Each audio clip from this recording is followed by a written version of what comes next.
미래통합당과 추미애 법무부 장관이 또다시 충돌했습니다. 어제 열린 법사위 전체 회의선인데요. 통합당 윤한홍 의원이 추 장관 아들의 군복무 관련 의혹을 집중 질의하자 추 장관은 불쾌감을 드러냈습니다. 우리 차관이 동부지검장 하고 있었죠. 차관으로 바로 발령이 나셨습니다. 아들 수사 건하고 관련이 있는 거 아닙니까? 차관으로 발령난 게.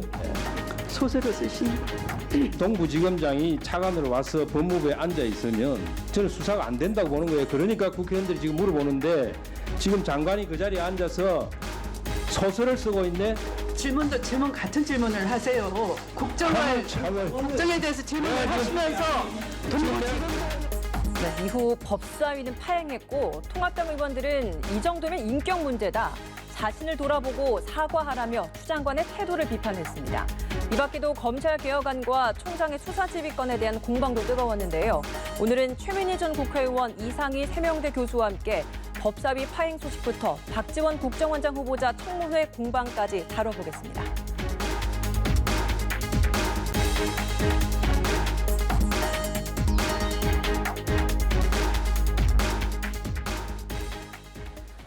네, 앞서 보신 것처럼 어제 법사위에서 여야 의원들 추미애 법무장관 아들의 군복무 시절 휴가 미복귀 의혹과 관련해서 좀 공방을 벌였습니다.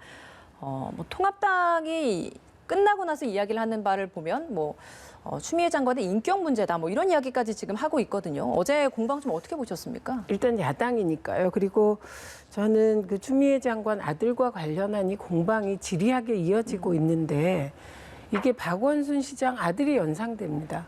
예, 박원순 시장 아들의 경우 이게 그 문제 제기가 돼서 공개적으로 다시 병원에서 재검을 받고 이게 검찰에서 무혐의 결정이 났는데도 아직도 이 의혹이 되풀이 되고 있어서 마치 타블로 의혹을 다시 보는 그런 느낌이 들었거든요. 그런데 그 추미애 장관 아들 건도 사실은 저 일이 어떤 일인지조차 모르게 무조건 문제가 있다 이거든요. 그리고 이거는 추미애 장관 입장에서는 사실 그 아들이 2017년 6월 초예요, 이게. 그러니까 이게 막 그 당시에 5월 9일 날 선거가 있었고 그리고 정부가 바뀌었고 그래서 그때 막 혼란기 비슷한 거잖아요. 그러다 혼란기 표현이 좀 그런데 어쨌든 권력 이전기 이런 거 과도기적인 그런 상태이기 때문에 힘을 쓴다거나 이런 게 불가능한 상황이거든요. 그리고 의혹의 내용이 추미애 장관이 과거에 그러니까 여당 대표가 막 바뀌었을 때, 여당 대표가 됐을 때 그때 직권남용을 했다는 것인지 의혹의 내용이 실체가 불분명한 것이에요. 그래서 백혜련 의원 말대로 검찰에 이게 고발돼 있습니다. 그러니까 수사를 지켜보면 되지 이걸 가지고 지금 계속 반복해서 똑같은 문제 제기를 인사청문회 장도 아닌데 하고 있기 때문에 저는 저런 반응이 나올 수 있다고 봅니다. 그런데 과연 그러면 그 발언이 품격 있는 고품격 발언이었나? 그건 아니겠죠. 그러나 또 그 발언 가지고 꼬투리를 잡아서 인격 운운하는 것은 저는 좀 안 해야 될 일 같습니다. 인격적으로 어떻다 이런 얘기까지는 정말 국회가 저러면 안 될 것 같습니다.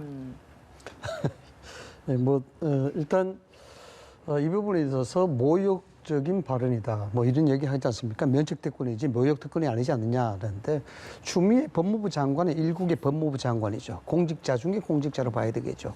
어떤 모욕이 있더라도 그걸 감수해야 되는 게 그 자리에 있는 사람들의 일종의 운명이라고 봐야 됩니다.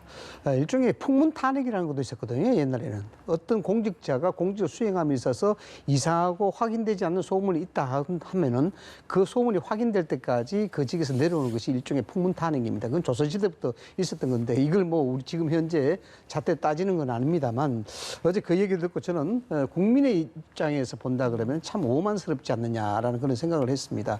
왜냐 그러면은 방금 최민희 의원님께서도 지적을 하셨습니다만 지금 이 부분은 동부지검에서 수사를 하고 있는 사안 아닙니까?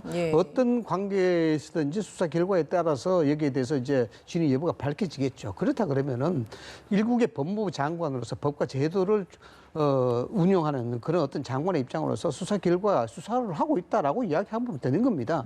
그럼에도 불구하고 지금 뭐 소설을 쓰고 있다라고 이렇게 이야기하는 이 부분, 뭐 요즘에는 뭐 소설 이 자체가 뭐 베스트셀러가 될지 안 될지는 모르겠습니다만 어쨌든 추미애 법무장관의 이 소설을 쓰고 있다 이 부분 발언 자체가 상당히 시장에 회자가 되고 있는 것만큼 화제가 되고 있는 것은 사실인 것 같아요. 예. 그래서 드리는 말씀입니다만 추미애 장관은 저런 식의 발언 자체가 통합당을 상당히 도와주고 있다 이렇게 봐야 되는 겁니다.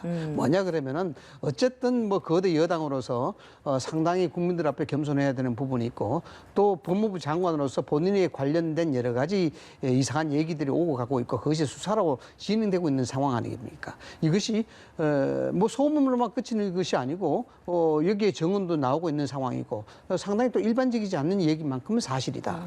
그런 측면에서 이 소설을 쓰지 말라고 이 국회의 상임위장에서 그것도 국민을 대신하는 국회의원의 질문에 대해서 그렇게 반응한다는 것은 정말 오만스럽다는 그런 표현이 딱 맞아 떨어지는 그런 형태가 되기 때문에 역시 거대 여당의 독선을 비칠 수 있는 그건 좋은 그런 거리가 될 수밖에 없습니다. 그래서 예. 상당히 추미애 법무부 장관의 발언은 통합당을 도와주는 것이다라고 해석이 됩니다. 예, 소설을 쓰고 있다 이렇게 표현을 한 법무장관의 발언 태도에 대해서는 비판적으로 말씀해 주셨고 그렇다면 그 당시에 이제 상황이 차관에 대한 질의를 하기 위해서 차관을 세워놓고 있는 과정에서 아들 의혹을 담당했던 동부지검에서의 그 지검장이 3개월 정도 된 상황에서 바로 이제 차관으로 가다 보니 이 두 사안 간의 관련성이 있는 게 아니냐라는 질의 내용이 이제 주된 그 내용이었잖아요. 네. 그런 국회의원의 질의는 그러니까 김남국 의원이 나중에 근거를 대고 그렇게 질문을 해라라고 이야기를 하지 않았습니까? 그 부분은 어떻습니까? 국회의원의 질의에 대해서는. 글쎄요. 근거를 대고 질의하는 부분은 어떤 근거를 대야 하는지 모르겠습니다만 국회의원이 상당한 일반적이지 않는 의심에 대한 부분들을 이야기할 수 있는 부분 아니겠습니까? 아니 그걸 이야기 못한다면 국회의원이 아니죠. 더군다나 야당 의원인데. 예. 상식적으로 또 일반적으로 생각을 해보자면 간단합니다. 동부지검에서 수사를 받고 있고 동부지검장이 차관으로 인사가 됐습니다. 상당한 어떤 의혹이라까지는 없습니다만 여기에 대해서 뭔가 확인할 수 있는 그런 절차는 필요하지 않겠습니까? 법무부 장관의 아들이 직접적인 아들이 여기에 수사를 받고 있는데 거기에 수사를 총괄하는 지검장이 차관으로 승진 인사가 됐는데 여기에 대해서 일반적이고 합리적인 의심을 할 수밖에 없는 것이죠. 그건 국회의원이 당연히 국민의 알 권리 차원에서도 그렇고 또 여기에 대한 의혹에 대한 본질적 차원을 밝히기 위해서도 그렇고 여기에 대해서 질문할 수밖에 없는 건데 이걸 알겠습니다. 소설이라고 이야기한다 그러면은 그건 법무부 장관이 장관으로서의 태도도 아니고 여기에 대해서 일반적으로 해석할 수 있는 그런 여지도 아니고 예. 예, 그런 알겠습니다. 거라고요. 반론 기회 드리겠습니다. 아, 예. 이게 무리한 일들이 벌어지고 있는 겁니다. 그리고 이게 말이 됩니까? 차관, 법무부 차관의 임명권자가 누구냐? 법무부 장관이 아니에요. 대통령이세요. 그래서 인사 시스템에서 궁극적인 결정은 차관, 장차관 정도는 사실 건의를 받아서 대통령이 결정을 하게 되어 있지 않습니까? 그러면 대통령께서 혹은 청와대 인사 담당 라인에서 추미애 장관 아들이 고발을 당했고 고발당해서 지금 동부지검에서 수사를 받게 되고 그러니까 동부지검에서 3개월 있던 분을 차관으로 하자 이랬다는 겁니까? 그러니까 제가 지금 말하다 보니까 진짜 소설 같네요. 그러니까 그 소설도 공상소설도 못 되고 정말 그 허위소설 같은 그런 느낌이 듭니다. 그래서 제가 말씀드렸잖아요. 장관이 그 국정감사장에서 상임위 그 장소에서 소설을 쓰시네라는 단어가 부적절하다. 뭐 그런 지적은 있을 수 있다고 생각합니다. 그런데 그게 과거에 야당 대표들이 했던 그런 발언에 비해서 이게 그렇게 막 계속 꼬투리를 잡고 기자회견을 할 사안입니까? 야당이 그렇게 국회를 파행시키니 어떤 일이 벌어졌냐면 민주당의 김용민 의원이라고 있어요. 초선인데 열심히 준비를 한 겁니다.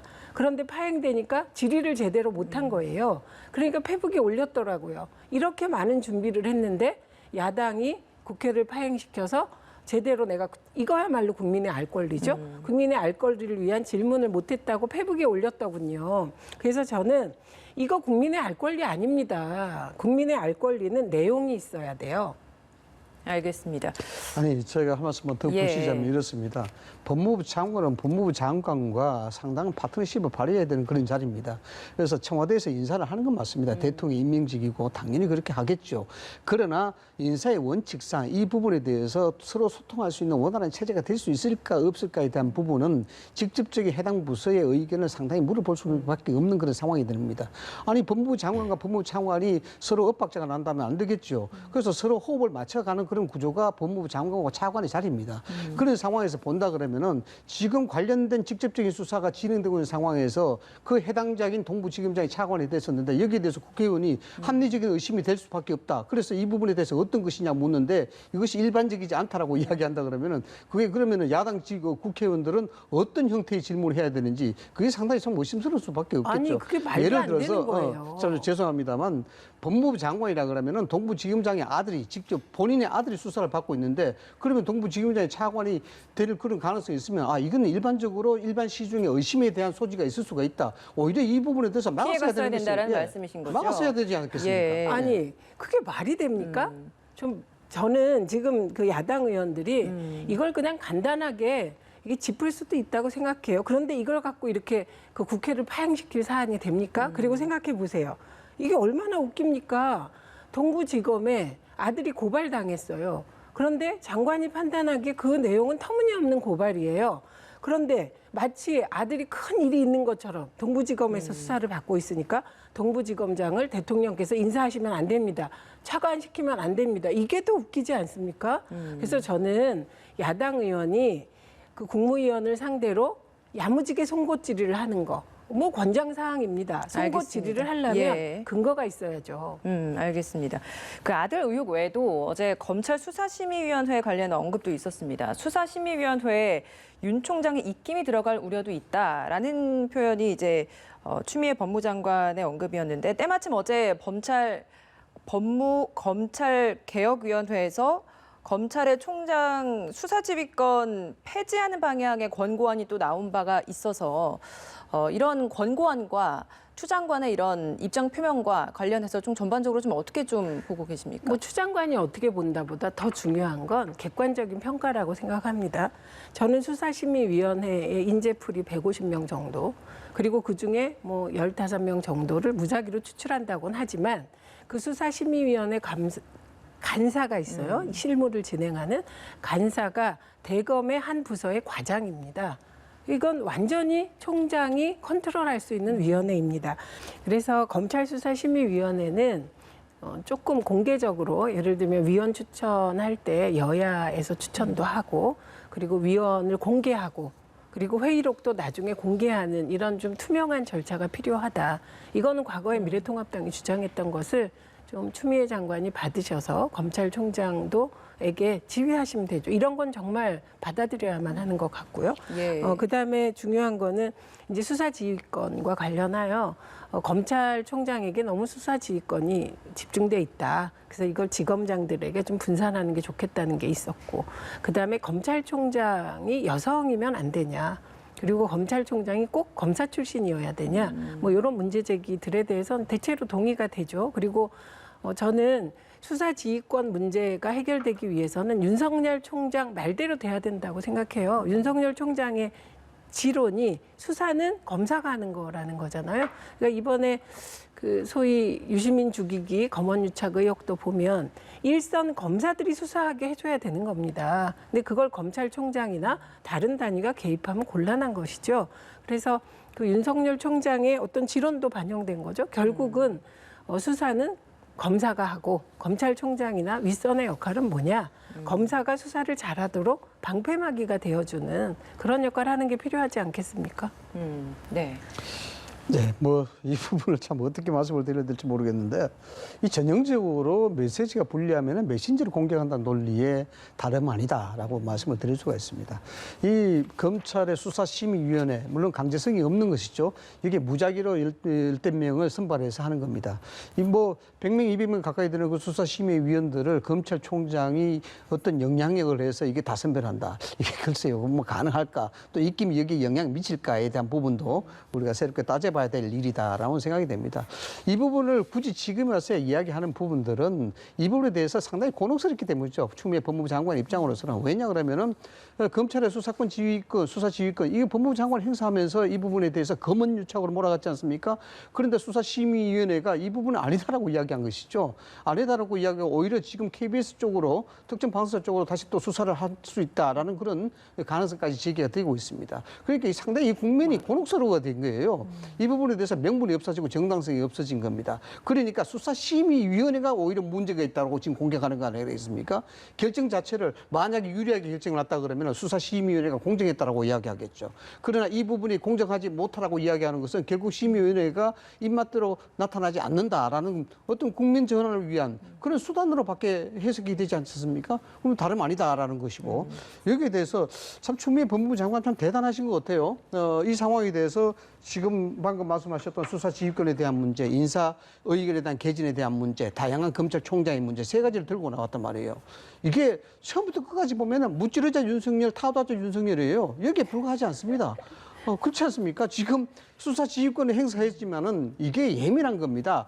위헌적 소지도 있는 부분이 있고요. 예. 여기에 형사 질차법상 기본을 따르지 않는 근본적인 문제에서부터 문제가 비롯될 수도 있다는 것이죠. 예를 들어서 예. 수사 지휘권 이거 검찰총장한테 권한 집중돼 있다. 그래서 고검장들에게 분한하자.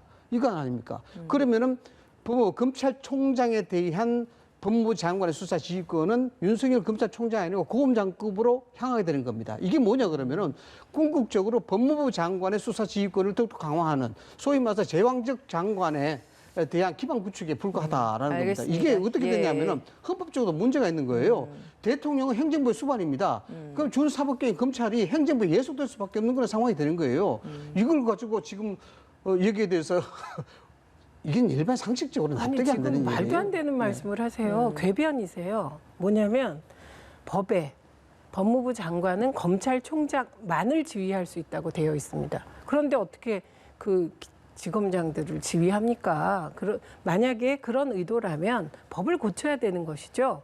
법무부 장관이 검찰총장과 뭐 지검장급들을 지휘한다 이렇게 법을 바꿔야 되는데 그 법이 가능하겠습니까? 그러니까 저건 정말 궤변이시고요. 그리고 수사지휘권이 위헌이다 그러면 그거는 위헌 법률 신청을 하셔야죠. 법무부 장관이 검찰총장만을 지휘할 수 있다는 그 법조문이 위헌인지 아닌지 제가 지금까지 그걸 위헌 법률 신청했다는 얘기를 들어본 바가 없는데 위헌 소지가 있다고 말씀하시면 그건 곤란하고요. 그다음에 좀 아까 말씀하시는 과정에서 마치 윤석열 총장이 구성한 수사심의위원회가 그 위원회 자리에서 유시민 죽이기 검언유착 의혹이 아니고 권언유착 의혹이다라고 말씀하시는 듯한 건 사실이 아닙니다. 이거는 이동재 전 기자, 그게 당사자죠.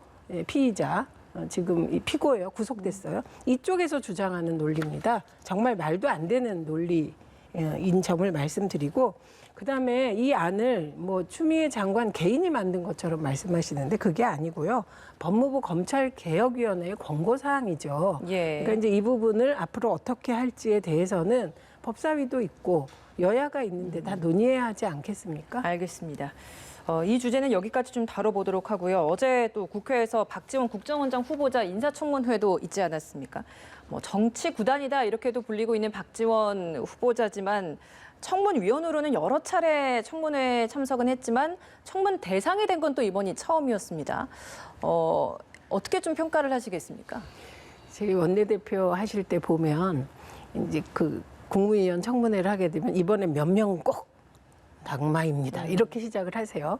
그런데 나름 의연해 보이시지만 속으로는 쩔쩔매셨을 겁니다. 그런데 어제 가장 그 하이라이트는 하태경 의원과 박지원 그 내정자의 그 장면이었잖아요. 근데 제가 전체적인 총평을 말씀드리면 열정적인 하태경 의원의 칼이 노련한 방패를 못 뚫더군요. 아, 못 들었다. 네, 저 못 들었다고 예. 봅니다. 왜냐하면 어제 하태경 의원이 가장 핵심적인 자료가 뭐였냐면 1966년에 대학 입시 비리자 36명과 관련한 보도를 이제 흔든 거예요. 그래서 저는 저기에 박지원 내정자가 있나 보다. 그럼 이제 낙마다 이렇게 생각했는데 그 명단과 박지원 내정자가 관련이 없었던 거예요. 그래서 그 장면이 정말 열정적인 칼을 휘둘렀는데 그게 결정적인 한 방이 못된 장면이었습니다. 굉장히 이목이 집중됐는데 그 36명 명단에 박지원 내정자가 없었던 게 아마도 하태경 의원은 가슴을 칠 일이라고 생각할 겁니다. 그럼 어쨌든 공수가 바뀌긴 했지만 박지원 의원은 역시나 박지원 의원이었다 뭐 이렇게 네, 평가를 답변의 하시는 거네요. 달인이더군요. 알겠습니다. 총평 좀 간략하게 듣고 관련된 또 다른 질문 좀 드려볼게요. 뭐 이쪽에서 보면은 이쪽이고 뭐 저쪽에서 보면은 또 면이 다르겠죠. 뭐 창가 방패인데 하태경 의원이 창이 방패를 뚫지 못했다. 뭐 글쎄요 그런 표현도 가능하겠습니다만은 청문회에 나와서 모른다라고 이야기하면은 그게 뚫리지 않습니다. 그래서 부인을 일관할 수밖에 없는 그런 상황이었고 그만큼 명확한 기초적인 자료 그런 자료 제출 거부까지 하는 거 보면은 뭔가 캥기는 부분, 뭔가 불편한 부분이 있지 않느냐라는 것을 예. 충분히 이야기할 수 있습니다. 뭐 굳이 저렇게 청문회장에 나와서 이야기하고 증거적인 자료 그리고 정황 자료 청문회에서 요청한 자료만 제출해도 충분히 풀린 일인데도 불구하고 그렇지 못했다는 점 그런 것들이 박지원 후보자에 대한 뭔가 일반적인 의혹을 충분히 의심할 수 있는 그런 사안이다라고 보는 건데 중요한 것은 학력도 학력이지만은 결국 어제 나타난 남북 경제 협력 관한 합의서에 대한 문제 아니겠습니까? 소위 30억 달러를 지원했냐 말했냐에 대한 부분이고 이 부분에 대해서 박지원 후보자는 상당히 당황한 듯한 그런 표정이 뭐 어제 읽어졌어요. 예. 그래서 물론 뭐 제 주관적인 견해이긴 합니다만 이런 것들이 5억 달러에 대한 남북 경협의 자금에 대해서 실형을 선고받았던 박지원 후보자가 과연 여기에 나타나는 30억 달러의 이 부분의 문서에 대한 진위 이것이 밝혀지면 어떻게 될까에 대한 부분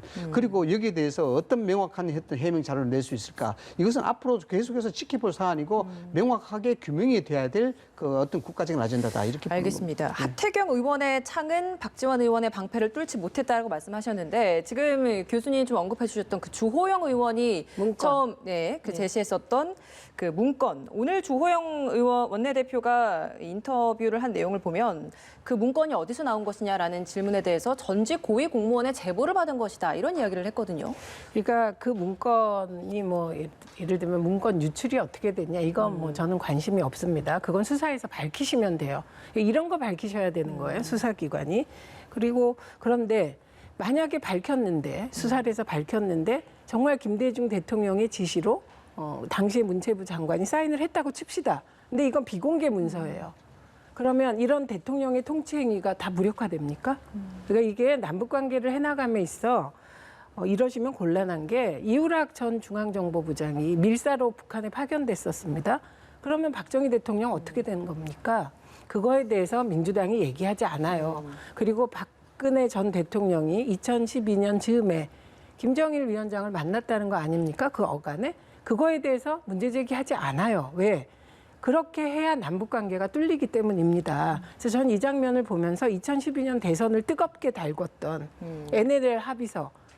그게 지금 돌아보면 말이 되는 행동이었습니까? 창피한 행동이지. 똑같은 일이 어저께 청문회장에서 벌어지고 이거는 미래통합당에서 숙고하셔야 된다. 예. 언젠간 미래통합당도 집권 세력이 되지 않겠습니까? 그런데 어제 같은 것은 정말 이후에 그런 한반도 평화에 대해서 안 하실 건가요? 그래서 이런 남북 평화와 대통령의 통치 행위와 관련된 사안은 정쟁화되면 안 된다라고 말씀드리고 싶고 예. 저는 박지원 그 내정자의 답변 중에 가장 좋았던 게 북한이 주적이냐고 계속 물었어요. 이게 국방부 문서에 주적으로 되어 있습니다. 그런데 답변을 주적이지만 형제다 이렇게 얘기한 부분을 보고 만약에 주적이라고만 얘기하는 분이라면 문재인 대통령과 같이 남북 평화를 해나갈 수 있겠습니까?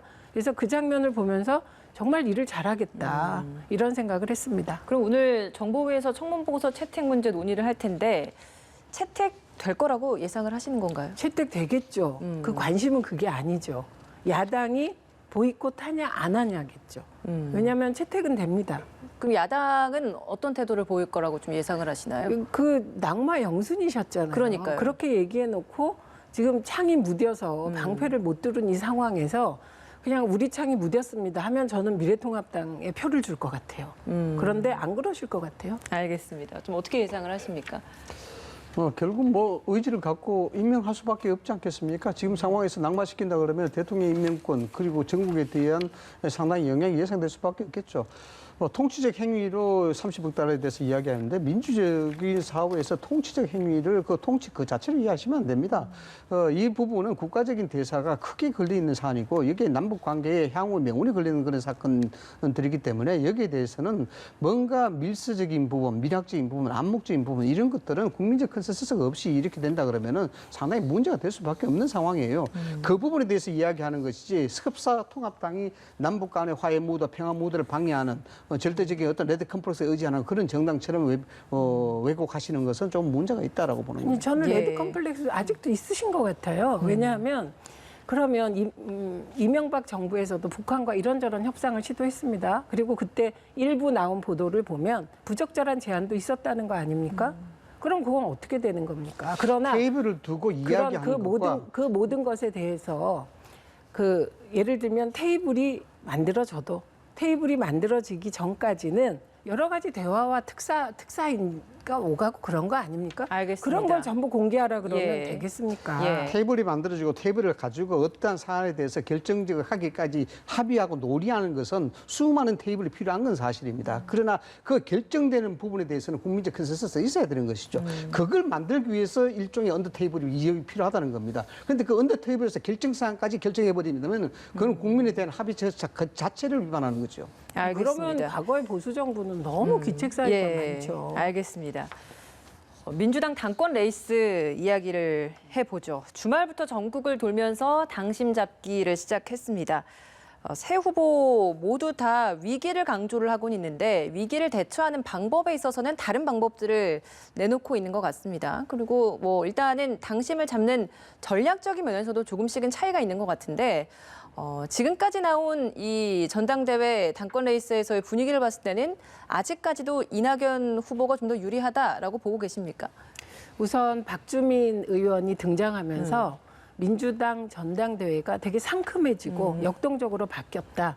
이 지점에서 박주민 의원의 등장이 긍정적으로 평가받고 있는 것 같습니다. 그리고 정말 이거는 솔직히 말씀드리면 아직까지 너무 현안이 많아서 민주당 당권 레이스가 그렇게 국민의 집중적인 관심을 받고 있는 것 같진 않고요. 예. 예. 그리고 지금 코로나19 때문에 그 오프라인 집회를 크게 못하는 것도 영향이 있는 것 같습니다. 다만 이제 제일 중요한 건 룰이잖아요. 전당대회 룰.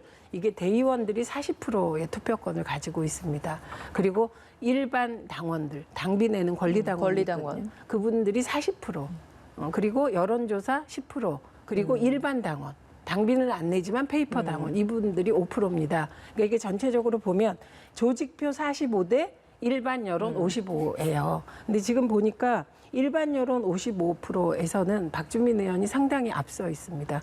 그리고 조직표 45%는 뭐 압도적으로 이낙연 후보가 앞서 있어요. 그래서 아직까지는 우열이 완전히 판가름 나지 않았는데 박주민 의원이 다크호스가 되는 건 분명하나 이낙연 후보의 최대 강점은 이게 민주당을 지지하는 분들이나 당원들에게 가장 중요한 심리는 뭐냐면 1위 대권 후보를 지키고 싶은 심리입니다. 그러니까 그 심리와 박주민 의원의 역동성 그리고 김부겸 후보의 어떤 보완, 어떤 완충 이제 그 사이에 싸움이 되지 않을까. 그러면 김부겸 후보 같은 경우에는 어제 그 이재명 경기지사와 회동도 하고 그랬는데 그런 회동이 일정 부분에 좀 연대를 통해서 시너지 효과도 날 수 있을 거라고 보십니까?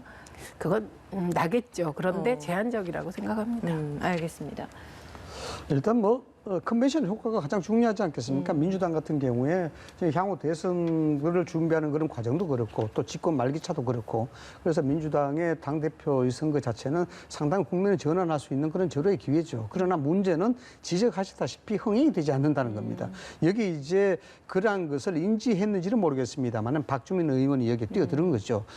어떤 흥행적 요소에서 가장 재밌는 것은 돌발 변수입니다. 돌발 변수가 어떻게 작용할지가 이제 흥행적 요소의 가장 최대 관건에 봐야 되겠죠. 그런 점에서 이제 박주민 의원이 여기 흥행에 대한 불을 지르는 그런 역할을 충분히 할 수 있을 것이다라는 부분인데 과연 그러면 이낙연 의원이 지금 페이스대로 그대로 유지해서 당권을 잡을 것인가 말 것인가에 대한 부분 아니겠습니까? 여기에 일반적인 대권 지지도 여론조사에 의하면 이재명 지사가 상당히 근소한 차로 뒤따라 붙고 있는 입장이고 갈 길이 멀죠. 문제는 이렇습니다. 이낙연 의원 같은 경우에는 지지도에 대한 변동성 이런 부분이 그렇게 이재명 지사에 비해서 상당히 좀 액티브하지 못하다라는 겁니다. 뭐냐 그러면은 이재명 지사는 상당히 그에 대한 그 자체가 흥행적 요소를 갖고 있기 때문에 여기에서 이슈를 빨아들일 수 있는 홀이 충분히 만들어져 있다라고 봐야 되겠죠. 반면에 이제 이낙연 의원 같은 경우에는 실질적으로 당 지지도와 상당히 비례적인 그런 관계에 있다라는 겁니다. 스스로가 액션을 만들어낼 수 있는 그런 흥행적 요소가 없고 여기에 대해서 어떤 총리를 지냈던 그런 어떤 후광 효과 이런 것들로 인해서 본인의 어떤 메시지라든가 이런 것들로 인해서 유지가 되고 있는데 향후 여기에 대해서 뭔가 본인의 어떤 의사와 철학이 가미된 어떤 그런 액티비한 부분들이 없다 그러면은 이재명 지사에게 상당히 추월당할 가능성도 굉장히 높다라고 이제 진단을 할 수 있는 거죠. 예, 알겠습니다.